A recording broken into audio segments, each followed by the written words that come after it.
Hello!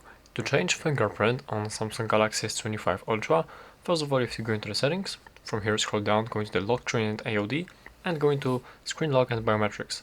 Now we have to insert our current password, and now we can go into the fingerprints. We can manage fingerprints, and basically to change the fingerprint, what you have to do is first delete your current fingerprint. Here's the button to remove it, as you can see, and from now we have to add your new fingerprint that you want to set up. As you can see, we have to fill the circle entirely to get the best scan. So let's start registering.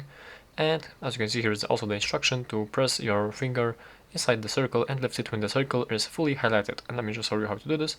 Let's put the single finger into the circle, and the circle kind of moves around the screen. So that's because the fingerprint sensor is trying to get as much accurate scan as possible, as you can see. So you simply have to follow the on-screen instructions, and as you can see, there are some kind of problems because, as you can see, I put my whole finger into the circle and it's kind of bugging sometimes. It's having some issues, but probably it's my fault. I was not doing it correctly, and as you can see, that's how to add another fingerprint. That's how to change the fingerprint.